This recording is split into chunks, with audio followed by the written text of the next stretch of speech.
NSUI के छात्र नेता ने क्यों ऐसा कहा कि शिक्षा के साथ खिलवाड़। बिहार में शिक्षा के छोटे पैमाने से लेकर बड़े पैमाने तक खानापूर्ति किया जा रहा है। मोहम्मद मोनाजिर की रिपोर्ट। मधेपुरा सदर मुख्यालय स्थित आज एनएसयूआई के छात्र संघ का नेता शिक्षा बचाओ और देश बचाओ का नारा लगाते हुए मधेपुरा बस स्टेशन से लेकर भूपेंद्र नारायण मंडल विश्वविद्यालय तक पैदल यात्रा निकालते हुए एनएसयूआई के छात्र नेताओं ने बिहार सरकार पर तीखा शिकंजा कसते हुए कहा कि बिहार में शिक्षा के नाम पर खानापूर्ति हो रहा है।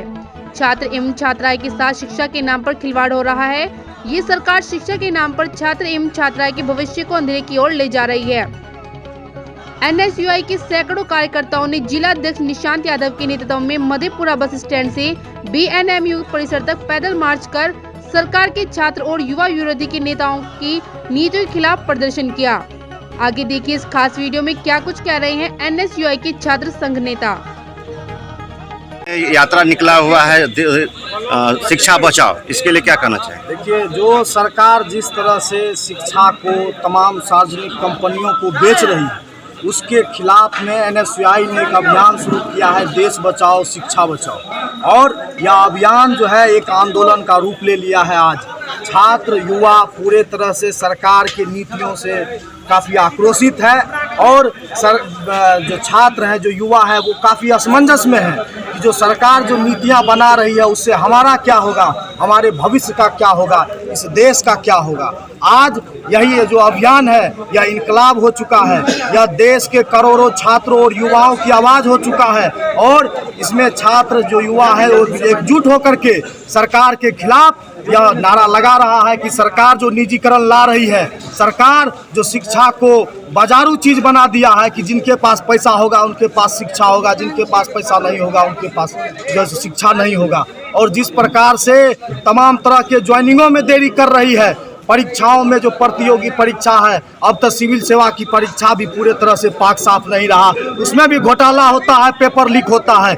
इन्हीं सारे मुद्दों को लेकर के और हम सभी जानते हैं कि कोरोना में किस तरह से सरकार 2 साल तक जबरन लोगों को घर में कैद करके रखा, कोई परीक्षा नहीं, कोई बहाली नहीं। अब उस 2 साल के पीरियड में जिन छात्रों का उम्र सीमा बढ़ गया उनका क्या होगा? आज देश के हजारों और करोड़ों विद्यार्थी युवा यह मांग कर रहा है। इसलिए एनएसयूआई ने यह मांग भी रखा है कि जो उम्र सीमा में भी छूट दिया जाए और जो स्कॉलरशिप में कटौती किया जा रहा है दिनों दिन, हम देखते हैं कि विद्यार्थियों को कितना स्कॉलरशिप मिलता था, आज कुछ नहीं है। स्कॉलरशिप के नाम पे केवल मोदी का फोटो लगा रहता है पेपर पर। यही सारे सरकार की यही छात्र और युवा विरोधी नीतियों के खिलाफ आज छात्र और युवा गोलबंद है और सड़कों पर है। हम लोग इस आंदोलन को, इस अभियान को चरणबद्ध रूप से आगे बढ़ाएंगे और सरकार को घुटना टेकने पर मजबूर कर देंगे। छात्र जो हजारों छात्र छात्राएं हैं, जो खास करके छात्राएं हैं जिनको निःशुल्क कहा गया था बिहार सरकार की तरफ से कि यूनिवर्सिटी में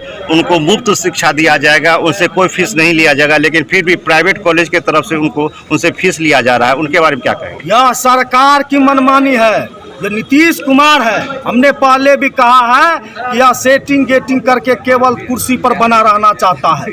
इनको बिहार की जनता की, बिहार के छात्र और युवाओं की कोई चिंता नहीं है। यह पैसा लेकर के जो फर्जी लोग हैं, जो भ्रष्टाचारी है, जिन पर कई संगीन आरोप रहते हैं, ऐसे लोगों को जब कुलपति बनाइएगा तो वो क्या करेंगे? वह संत के तरह कीर्तन तो नहीं करेंगे, लूट मचा देगा। आज विश्वविद्यालयों में लूट मचा हुआ है, कोई देखने वाला नहीं है, अनाथ की स्थिति में है, शासन प्रशासन नाम का कोई चीज नहीं है। लेकिन एनएसयूआई ने 2015 से, जब से यह चिट्ठी जारी हुआ था, तब से यह लड़ाई लड़ते आई है और उसी का परिणाम है कि आज सरकारी कॉलेजों में भी कम से कम छात्राओं से शुल्क नहीं लिया जाता है। लेकिन आज हम लोगों को मालूम चल रहा है कि निजी जो महाविद्यालय है उसमें भी विद्यार्थियों से, अब छात्राओं से शुल्क लिया जाता है। तो इसके खिलाफ भी हम लोग लोकल स्तर पर, विश्वविद्यालय स्तर पर हम लोग लड़ाई शुरू करेंगे। और आप लोगों को यह मालूम होगा कि ऐसे ऐसे बहुत सारे डिमांड रहे हैं बिहार के सभी विश्वविद्यालयों में, बीएन मंडल में भी, जिसकी लड़ाई हम लोगों ने लड़ करके और विश्वविद्यालय प्रशासन को और सरकार को मजबूर करके हम लोग मनवाने पर अपना जो है सो मनवा लिए हैं। उसी तरह यह भी मांग मानने को मजबूर होंगे।